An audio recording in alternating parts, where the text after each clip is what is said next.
అంబేద్కర్ కోనసీమ జిల్లా రెల్లుగడ్డలో అల్లూరి సీతారామరాజు 129వ జయంతి వేడుకలు ఘనంగా నిర్వహించారు। ఈ కార్యక్రమంలో అమలాపురం ఎమ్మెల్యే ఆయుధ భక్తుల ఆనందరావు పాల్గొని అల్లూరి విగ్రహానికి పూలమాల వేసి నివాళులు అర్పించారు। స్వాతంత్ర సమరంలో అల్లూరి సీతారామరాజు అపార ధైర్య సాహసాలు ప్రదర్శించిన విప్లవ వీరుడని ఎమ్మెల్యే కొనియాడారు।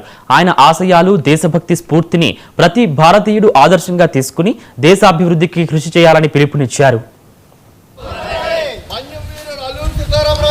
స్వతంత్ర సమర యోధులు విప్లవ వీరుడు ఉభయ గోదావరి జిల్లాల్లో నాడు బ్రిటిష్ వారిని ఎదిరించి ఛాతి చూపించి దమ్ముంటే కాల్చుకోమని చెప్పి సవాల్ చేసినటువంటి చనిపోతానని తెలుసు కూడా చంపేస్తారని తెలుసు కూడా ముందుకెళ్ళి దమ్ముంటే కాల్చుకోమని చెప్పినటువంటి గొప్ప స్వతంత్ర సమర యోధుడు అల్లూరి సీతారామరాజు గారు।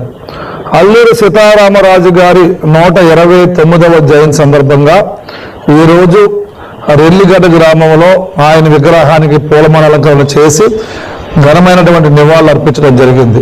ఈ సందర్భంగా అల్లూరి గారు చూపించినటువంటి స్ఫూర్తి, అల్లూరి గారి ధైర్యం, ఆయన సాహసాలు ఏదైతే నాడు బ్రిటిష్ వారిని ముప్పు తిప్పలు పెట్టి 3 చెరువుల నీళ్ళు తాగించి బ్రిటిష్ పోలీస్ స్టేషన్లే గడగడలాడించి బ్రిటిష్ అధికారులు కళ్ళలో సింహస్వప్నై ఆ రోజు ఉన్నటువంటి గొప్ప సమరయోధుడు స్వతంత్ర సమరయోధుడు సీతారామరాజు గారు।